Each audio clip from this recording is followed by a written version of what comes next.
Faut recréer tout? Alors parfait. Mais faut pas se perdre dans les prostates, faut recommencer tout de l'enfance, par l'enfance, pour tous les enfants. C'est par là que le racisme commence et le vrai communisme aussi, à l'enfance et pas ailleurs, par la gentillesse unanime, l'envie que toute la famille soit belle, saine, vivace, arienne, pure, rédemptrice, allégrante de beauté, de force, pas seulement votre petite famille, vos 2, 3, 4 mômes à vous, mais toute la famille bien française. On se fout des enfants des autres, ça suffit bien d'élever les siens, chacun voit midi à sa porte, il faut que ça cesse ce genre hideux, une fois pour toutes, que ça devienne incompréhensible, cet égoïsme berceau. Il faut que les enfants des autres vous deviennent presque aussi chers, aussi précieux que les vôtres, que vous pensiez aussi à eux, comme des enfants d'une même famille, la vôtre, la France tout entière. C'est ça le bonheur d'un pays, le vrai bouleversement social. C'est des papas-mamans partout. Le reste, c'est que des emmerdements, des abracadabrantes combines, des fourbis chinois, des pitreries d'orgueil hagards absolument contre nature qui peuvent finir qu'en catastrophe. Racisme, c'est famille. Famille, c'est égalité. C'est tous pour un et un pour tous. C'est les petinières qui n'ont pas de dents que les autres font manger la soupe. Au sort commun, pas de bâtards, pas de réprouvés, pas de puants, dans la même nation, la même race, pas de gâtés non plus, de petits maîtres, plus d'exploitation de l'homme par l'homme, plus de damnés de la terre, c'est fini, plus de feignants, plus de maquereaux non plus, plus de caïds, plus d'hommes à 2, 3 estomacs. Le marxisme est bien emmerdé, on lui secoue son atout majeur, le cœur froid des hommes. C'est la famille qui réchauffe tout, c'est plus le pognon qui l'unit, c'est la race, c'est plus le pognon qui la divise, il y en a plus, c'est tout le pays familialement recréé à 100 francs par jour. La maîtresse richissime d'un de nos présidents du Conseil, actuellement en prison, fut paraît-il à l'origine à l'inspiration des décrets de pudeur récemment promulgués. Outre, décrets d'offusquerie, de protection soi-disant de la morale et des familles, bouffre, que voici la tartufferie dans tout son odieux faux fuyant, sa dégueulasserie bourrique, toujours cavetante au parquet, comme les communistes, pour dériver les griefs, détourner la foudre sur quelques piteux qu'en peuvent, mais... Ah, le fameux tableau de chasse, comme ça va relever les familles quand on aura cintré 3 cloches, 3 plus miteux en mal de terme, qu'auront ressorti les filles de Lot, et puis 2, 3 petits maniaques qui se font du mal aux martinets. Malheur, ça leur fera des belles cuisses aux familles françaises. Madame, j'aurais des choses à dire si vous étiez encore en cours, mais vous n'êtes plus aux faveurs. Vous en entendriez des belles, mais vous n'êtes plus au pouvoir. C'est pas mon genre, la Lali, j'ai pas beaucoup l'habitude d'agresser les faibles, les déchus. Quand je veux me faire les poignes sur les blômes, je le prends en pleine force, en plein triomphe populaire. De même pour les autres et Mandel. J'attends pas qu'ils soient en prison. Je fais pas ça confidentiellement dans un petit journal asthmatique. Je me perds pas dans les faux fuyants, les paraboles allusives. C'est comme pour devenir pro-allemand. J'attends pas que la commandature pavoise au crayon. Demain, si le Daladier revenait, c'est pas impossible, croyez-le. Je vous affirme que je le engueulerai, et pas pour de rire. D'abord, il y a un compte entre nous. C'est lui qui m'a fait condamner. Pour le moment, il est à bout. Il est par terre. Ça va, j'attends. Il y a un temps pour tout que je dis. J'aime pas les salopes. C'est sous Dreyfus, le cache Kéril, qu'il fallait hurler vive l'Allemagne. À présent, c'est de la table d'hôte. Mais revenons à nos familles. Vous leur vouliez du bien, madame? Avec tout le respect que je vous dois, vous vous foutez d'elle et bellement. C'est pas en expurgeant les livres que vous augmenterez leur confort. D'abord, je vais vous dire une bonne chose. Les familles, elles lisent jamais rien. Quelquefois le Paris soir, et encore, c'est pas les livres qui les corrompent. Ce qui les corrompt, c'est votre exemple. C'est l'exemple de vos privilèges. C'est votre astucieuse réussite de foutre rien avec des rentes.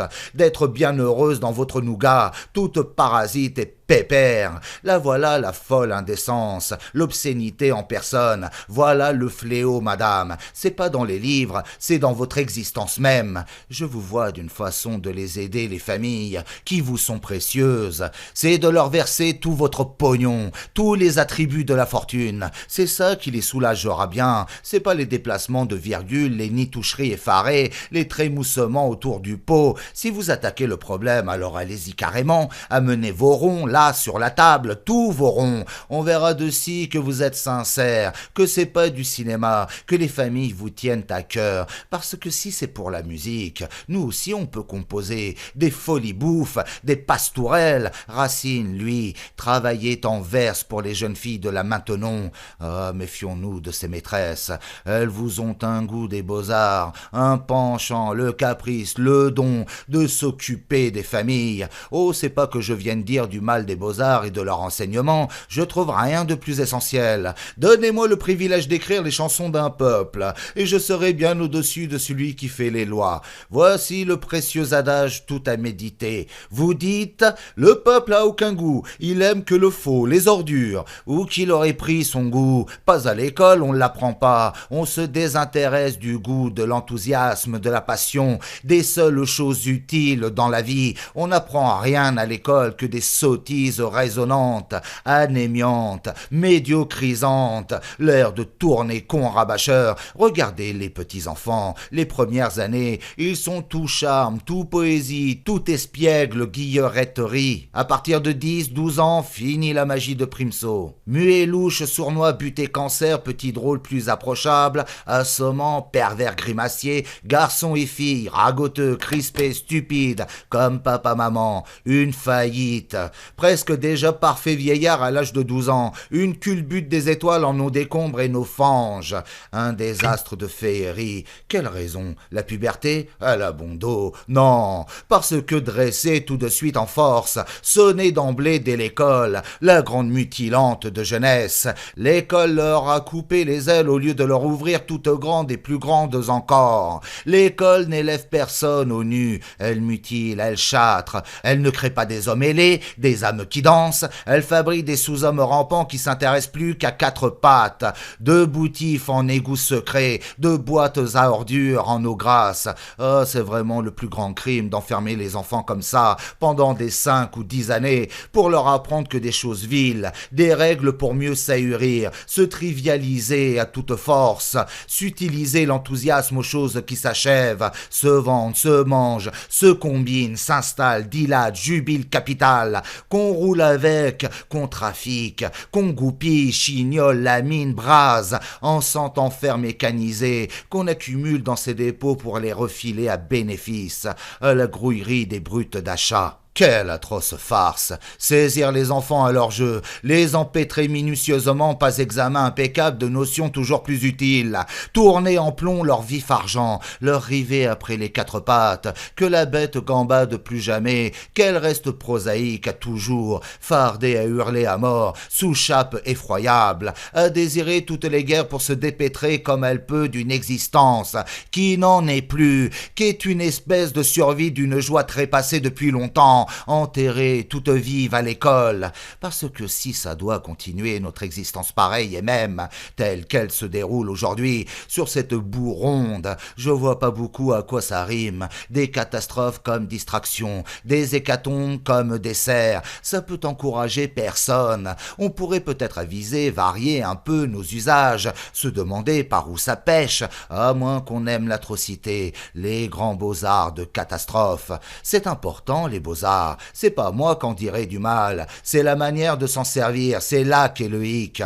Ça serait peut-être même une façon de rénover de fond en comble l'Europe, et ses tristes vilains penchants, de lui retrouver un petit peu une âme, une raison d'être, un enchantement, une gaieté surtout. C'est ça qui lui manque le plus, une gaieté pour commencer, puis une mélodie bien à elle, une ivresse, un enthousiasme, un racisme d'âme et de corps, qui serait l'ornement de la terre. misère, la fontaine des plus hautes féeries. Oh nom de Dieu, y en a besoin. Pas un racisme de chicane, d'orgueil avide, de ragot, mais un racisme d'exaltation, de perfection, de grandeur. Nous crevons d'être sans légende, sans mystère, sans grandeur. Les cieux nous vomissent, nous périssons d'arrière-boutique.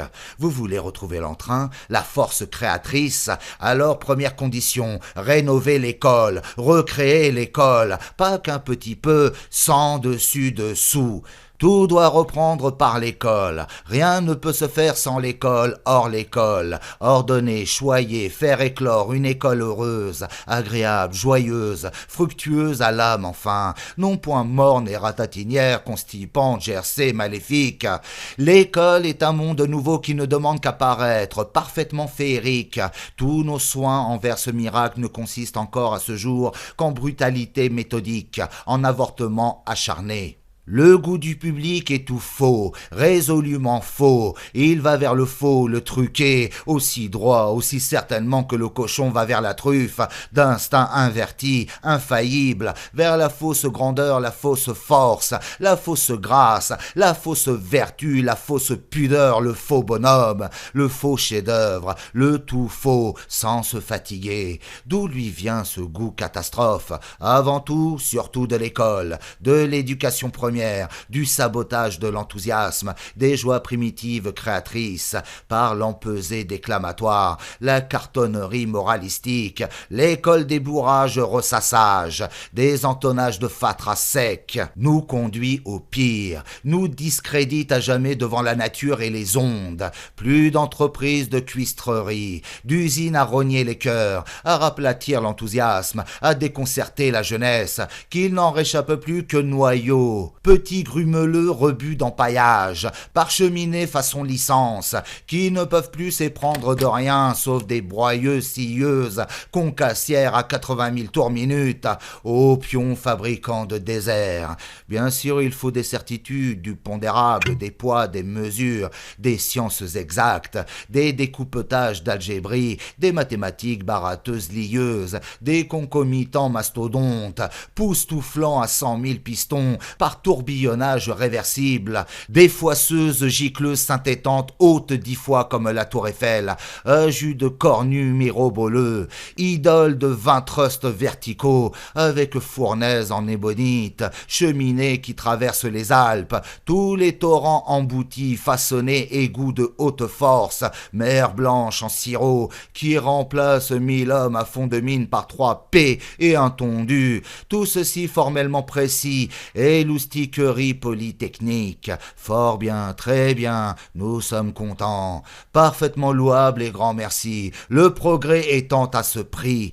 Tout de même, faudrait que ça passe en second, en tout honneur et révérence, que ça desservelle pas l'enfance, autrement c'est plus qu'un désastre, un misérable naufrage en plein prodige de mécanique, qu'on laisse tout de même l'enfant tranquille, que ça lui mange pas tout son rêve, les forces du progrès électrique, tourpillonnant standardisé, parce que c'est ça le divin précieux, précieux comme 300 000 progrès, notre tout petit mirliton à nous, encore au fond des âges, 300 000 fois 1000 progrès, et encore 1000 fois 10 000 ans ça ne vaut pas, le petit rigodon du rêve, la musique timide du bonheur, notre menu refrain d'enfance, que doivent crever Polytechnique, on se fera parfaitement raison, qu'on marche déjà très bien à pied, qu'on fera dodo dans l'autobus quand il n'y aura plus d'essence du tout à jamais, et quand ça sera la mort du cheval, on reviendra au temps, comme avant, où il n'y avait pas encore les clous,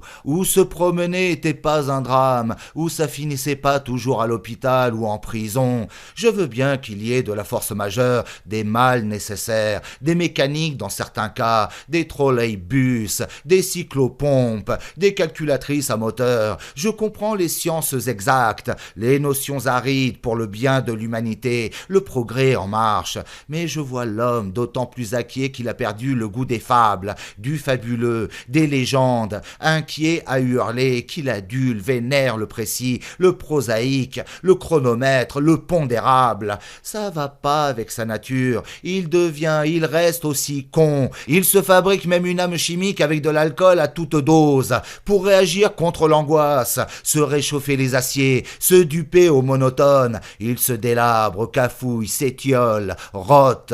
On l'emporte, on l'incarcère, on le radoube, on rembine vitesse, il revient, tout est à recommencer. Il tient plus 8 jours à la vie super intense des 100 000 grelots à la fois tressaillis dans du vitriol. Et de plus en plus convaincu d'alésage au polycompteur, de précipice à la corde, viré au 3/5 de poil, d'engouffrant phénomène de trombe, halluciné à mort de vide, osmotique des riens, métaphysique de sottise, hypnotisé de précision, myope de science, taupe de jour. On les berlus de mécanique autant que les moines de Momerie, nos pères les crasseux. Ils foncent le moderne, ils chargent du moment qu'on lui cause atome, réfraction cosmique ou quanta. Il croit que c'est arrivé dur comme fer, il est en or pour tout panneau. Il donne dans le prestige des savants comme autrefois aux astrologues. Il s'est pas encore rendu compte que d'additionner des pommes ou de mettre en colonne des atomes, c'est exactement semblable. C'est pas plus sorcier, c'est pas plus transcendant l'un que l'autre. Ça demande pas plus d'intelligence. Tout ça, c'est de la vaste escroquerie pour bluffer le bonhomme, l'appauvrir, le dégoûter de son âme, de sa petite chanson, qu'il ait honte, lui couper son plaisir de rêve, l'ensorceler de manigance, dans le genre mesmer, le tripoter, le conditionner trépied de machine, qu'il renonce à son cœur, à ses goûts, muet d'usine, moment de fabrication, la seule bête au monde qu'ose plus du tout sauter de joie, à son caprice, d'une patte sur l'autre, d'une espièglerie qui lui passe, d'un petit rythme de son espèce, d'une fredaine des ondes. Comment que le nègre va gagner? Il va venir abolir tout ça, toute cette forçainerie sinistre, lui l'anti-machine en personne, qui déglingue tout, raccommode rien, l'anti-raison force de la nature. Il aura beau pour trépigner toute cette valetaille abrutie, ces chiens rampants sous châssis, n'importe quel poisson crevé peut descendre le flot furieux, mais il en faut un de courage et joliment vif pour remonter au courant. Regardons encore ces déjetés, ces accidentés permanents qui savent plus où donner de la tête. Comment on peut leur rendre une âme, une petite musique, un rythme, qu'ils soient plus si fades comme ils sont, en honte au dernier tétard, tout fiévreux, râpeux de raison, ignoble à écouter, à voir, et infatués avec ça, d'être à bout de tout leur rouleau, si serre, intrépide, plus pauvre que l'âne, attelé plus bas au marché vide. Faudrait un Hercule, convaincu et drôlement soufflé, pour les arracher ces lascars à leur roboterie, citoyens motorisés, puis citoyens bicyclettes, puis citoyens tout nus, pieds nus, la gueule de travers, mauvais coulisses. Que faire pour eux? Pas grand-chose. Le traitement à l'école? Peut-être. Avant l'usine, le bureau, avant la fameuse orientation professionnelle, avant le pli irrémédiable? Peut-être, tout doucement, par les beaux-arts, pas à la manière de Maintenon, de Racine, les grandes indécences. Hélas, les temps ne sont plus. État de luxe, de gaspillage, où l'âme courait encore les rues, divertissement blasé, le peuple encore tout chantant, dansant, festoyant à sa guise. Hélas, les temps ne sont plus. Nous sommes avares devenus, malmenés, pauvrés de ressources et de cœur. Soyons au fait de notre honte. Il faut tout reprendre à l'école, au balbutiement, à l'ABC de la brimade, de l'estiolerie d'émotions. Là, que faire de cet insensible, sans rythme, sans saveur, sans essor, que nous livre aujourd'hui l'école sortie des pensums? Absolument rien. Confiné, constipé, chafouin, rageur, peureux, revendiquant, tricheur, sournois, moi, effleurant tout, n'aimant rien, bavard de tout, comprenant rien. Ah, l'aride petit phénomène, âcre résidu de hideux drame, celui de l'étiolerie des âmes, sous la férule des cuistres rances, ce misérable et sans recours, c'est un ocellé pour toujours à brinque-baller dans les machines, il a plus qu'à attendre son tour, la guerre où on broie les ocellés sous les charges de tanks fourrageurs, ou sous torpille en abricave, où ça se concasse à la tôle huit les petits ocellés de son genre. Pour l'adulte, pas grand-chose à faire, peu de révolution pour lui, des phrases, toujours des phrases. L'enfance, notre seul salut, l'école. Non à partir des sciences exactes, du code civil ou des morales impassibles, mais reprenant tout des beaux-arts, de l'enthousiasme, de l'émotion,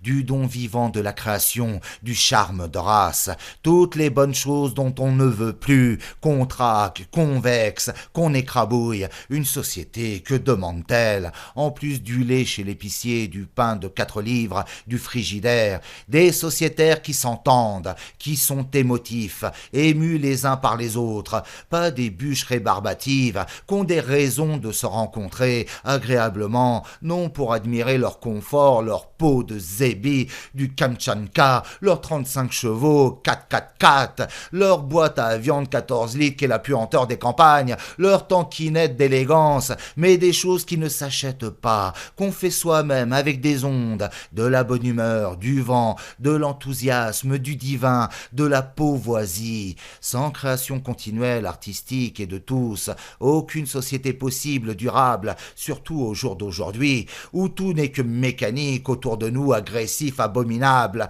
Faut-il croire que c'est compliqué, singulier, surnaturel d'être artiste?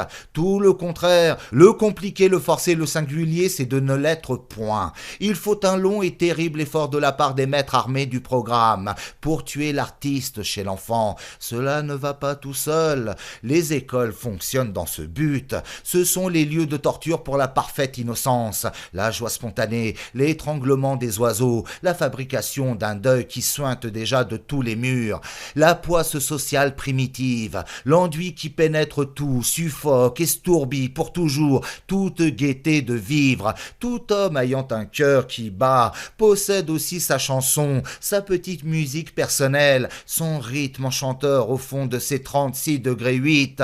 Autrement, il vivrait pas. La nature est assez bourrelle. Elle nous force assez à manger, à rechercher la boustiffe, par tombereau, par tonne, pour entretenir sa chaleur. Elle peut bien mettre un peu de drôlerie au fond de cette damnée carcasse. Ce luxe est payé.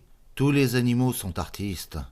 Ils ont leurs heures d'agrément, leurs phases de lubie, leurs périodes de rigodon, faridon, les pires bestioles biscornues, les moins engageantes du règne, les plus mâles embouchés vautours, les tarentules si répugnantes, tout ça danse, s'agite, rigole le moment venu. Les lézards aveugles, les morpions, les crotales furieux de venin, ils ont leurs moments spontanés, d'improvisation, d'enchantement. Pourquoi on serait, nous, les pires sacs, les plus emmerdés de l'univers? On parle toujours des têtards. Ils se marrent bien, eux, ils frétillent, ils sont heureux toute la journée. C'est nous qu'on est les pires brimés, les calamiteux de l'aventure. À quoi tout ça tient? À l'école, au programme, le salut par les beaux-arts. Au lieu d'apprendre les participes et tant que ça de géométrie, de physique pas amusante, y a qu'à bouleverser les notions, donner la prime à la musique, aux chants en chœur, à la peinture, à la composition surtout, aux trouvailles des danses personnelles, aux rigodons particulier, tout ce qui donne parfum à la vie,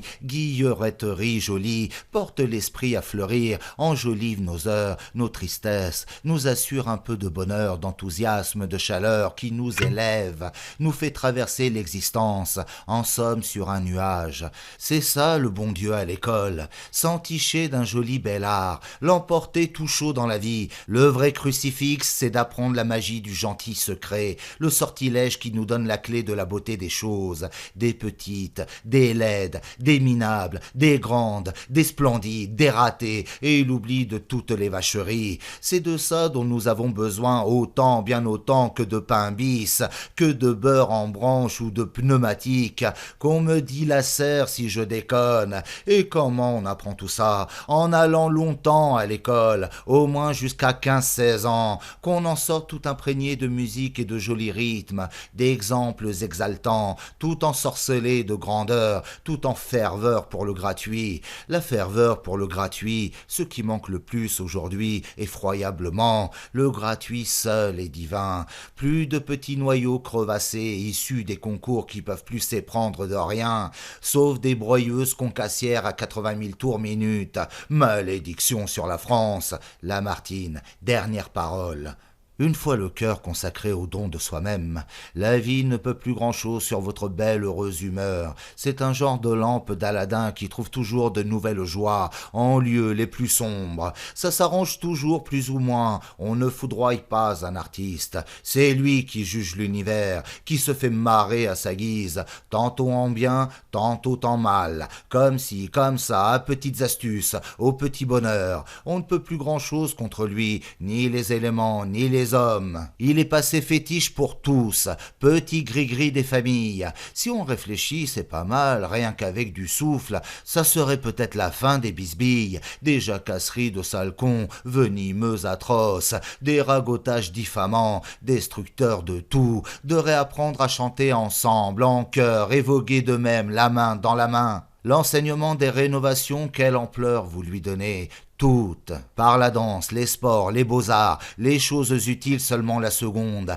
la moitié du temps, dirons-nous, il suffit bien, 10 années, les meilleures heures, les plus ardentes, dévolues à l'admiration, au culte des grands caractères, au culte de la perfection qui doit embraser l'âme humaine. Il faut réapprendre à créer, à deviner humblement, passionnément, aux sources du corps, aux accords plastiques, aux arts éléments, les secrets de danse et musique, la catalyse de toute grâce, de toute joie, et la tendresse aux animaux, aux tout petits, aux insectes, à tout ce qui trébuche, vacille, s'affaire, échoue, dégringole, trimballe, rebondit, recommence de touffes en brins d'herbe, et de brins d'herbe en azur, tout autour de notre aventure, si précaire, si mal disposée.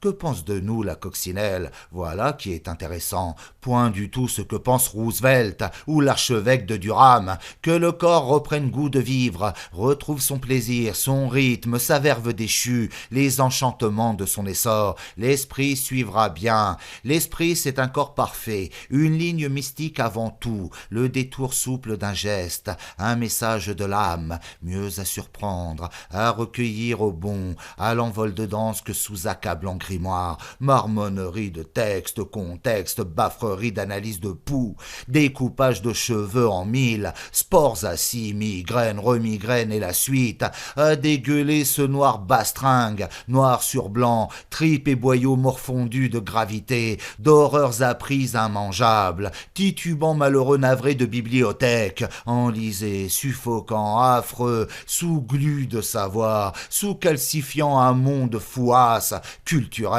Ah, la pourceau de pataugerie, qu'ils sont mornes à regarder, à secouer, à comprendre, glués de la sorte.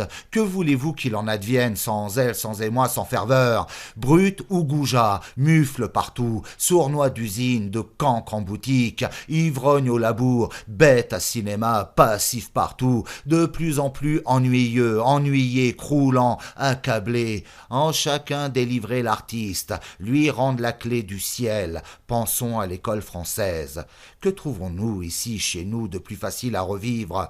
D'immanent, au ras du sol, parmi les dons, les cadences, les sourires un peu, les moins oubliés, le petit espoir, la flamèche, vacillante, certes, fumeuse déjà, mais enfin, l'art ne connaît point de patrie. Quelle sottise, quel mensonge, quelle hérésie, L'art n'est que race et patrie, voici le roc où construire, roc et nuages en vérité, paysage d'âme. Que trouvons-nous en ce pays des Flandres au Béarn? Chansonniers et peintres, contrées de légère musique, sans insister, peut-être une fraîcheur de danse, un chatoyement de gaieté au bord des palettes, et d'esprit en tout ceci, preste de verve et badinant, et puis doux et mélancolique. Je veux bien, tout est merveille et m'enchante et chante qui m'élève du sol, de véritable nature des hommes qui sont nés de là. C'est le choix d'une fleur au jardin, nul n'est méprisable. Entre toutes, nul n'est vilaine. Toutes ont leur parfum,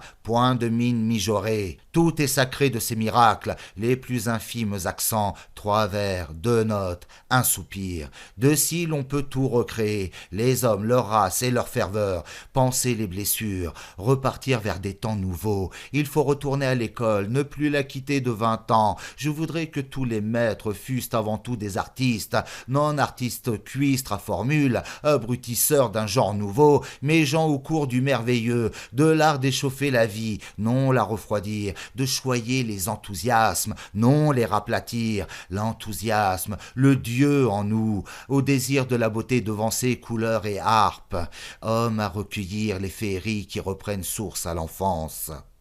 Si la France doit reprendre l'âme, cette âme jaillira de l'école. L'âme revenue naîtra légende, tout naturellement. Bien sûr, il faudra tout l'effort, ne point labeur ménager. Tant de scrupules et 1000 soucis, d'applications merveilleuses, une fièvre, une ferveur, peu ordinaire de nos jours. Mais l'enfance n'est point chiche du divin entrain. Dès qu'elle approche des féeries, l'école doit devenir magique, ou disparaître, bagne figé. L'enfance est magique. L'enfance tourne amère et méchante, c'est elle qui nous condamne à mort, nous y passerons, il n'est que temps, battons campagne, croisons contre l'ogre, tuons l'ogre, et tout de suite, horribilus academus, l'ogre brandisseur de programmes, étreigneur, dépeceur à vif, dévoreur de petits enfants. Dites donc, votre élite, elle râle? Qu'est-ce qu'elle a, l'élite? Elle dit qu'elle est pas contente. De quoi? Des 100 francs? Bah merde, c'est déjà joli, c'est une thune d'avant 14. Vous vous rendez compte? Faut souhaiter que ça dure, les 100 francs. Je trouve ça déjà d'un libéral. Elle dit qu'elle peut pas y arriver, que 100 francs c'est se foutre du monde, que c'est pas un revenu d'élite, que c'est une paye d'ouvrier, d'un chassieux de bureau, d'un homme de pas aucune valeur. Elle demande pourquoi vous la prenez. Eh bien, dites donc, c'est un monde. Voilà l'élite qui s'insurge. Alors c'est que l'honneur est en jeu. Persiflez toujours, qu'est-ce que vous faites de l'ambition, des délicatesses de l'élite, de la façon qu'elle se vêt, de la manière qu'elle présente, chez elle et dans les salons, se nourrit, se chausse, d'où que vous sortez? Vous avez pas vu ces pardingues? 3 pour l'été, 7 pour l'hiver, c'est 28 paires de bottines, et les vernis pour le soir, les 14 costards anti-crise. Vous savez pas ce que ça coûte? Et de souper un peu en ville, avec des élites comme elle, des personnes posées, de mais ça coûte déjà vos 100 francs rien qu'en vestiaire et cigarettes. Vous y êtes pas du tout. Vous voulez que sommairement vêtue, avec ce qu'on mange aujourd'hui, elle attrape froid, notre élite? Qu'elle s'enrhume, qu'elle puisse plus sortir? Qu'elle soit forcée de rester couchée, chez elle, à la diète? Il y a déjà de quoi la rendre malade, rien que de vos pénibles sottis. Vous avez pas de but dans la vie, vous. Vous avez pas d'ambition. Vous pouvez rien comprendre à rien. Vous songez creux, voilà tout. Comme tous les ratés, vous tuez l'ardeur, l'entreprise, vous découragez les élites, voilà ce que vous faites. Et allez donc, avec vos projets d'anarchistes, vous découragez les forts. C'est grave, monsieur, c'est très grave. L'élite, c'est un raffinement, c'est un goût, c'est une atmosphère, c'est un certain luxe. Que croyez-vous avec 100 francs? Mais vous ne trouverez personne, vous ne voyez pas, par exemple, un régent de la Banque de France à 100 francs par jour, non, n'est-ce pas? Un directeur des chemins de fer à 100 francs de même, moins cher peut-être que son lampis si ce dernier est père nombreux. Un gouvernement de province à 100 francs par jour, un grand président des trusts à 100 francs, pas plus. Un procureur de tribunal à ce salaire misérable, vous n'aurez personne, je vous assure, à 100 francs par jour, que du déchet, de la racaille. Alors que vive le déchet, vive, et la racaille de même. Nous sommes en pleine utopie, à la 4e dimension. C'est bien ce que je pense, c'est agréable, c'est l'ensorcellerie même. On voit les hommes comme ils sont dans les fonds de leur tripes de salopes, évaporer des discours, ce qu'ils ont vraiment dans le buffet du lard, des idées du pourri, c'est là qu'on va voir ce que ça pèse, non dans les mots, mais dans l'effet d'amour de la France, l'enfiévrante passion du bien général, le culte patriote, le désintéressement sacré, les plus hautes cimes d'abnégation, la foi dans la France éternelle, le brûlant désir de servir. Ah, ça va être un bon moment, on s'ennuiera pas une minute, mais ils vont tous démissionner, ils voudront jamais se soumettre, l'élite c'est bougrement fier. Démissionner, je crois pas, c'est pas des gens qui démissionnent. Ils comprennent pas la raison, ils comprennent que leur nombril, ils le trouvent très bien, extraordinaire, et ils en sont heureux au possible. Tout le reste, c'est que de l'injustice.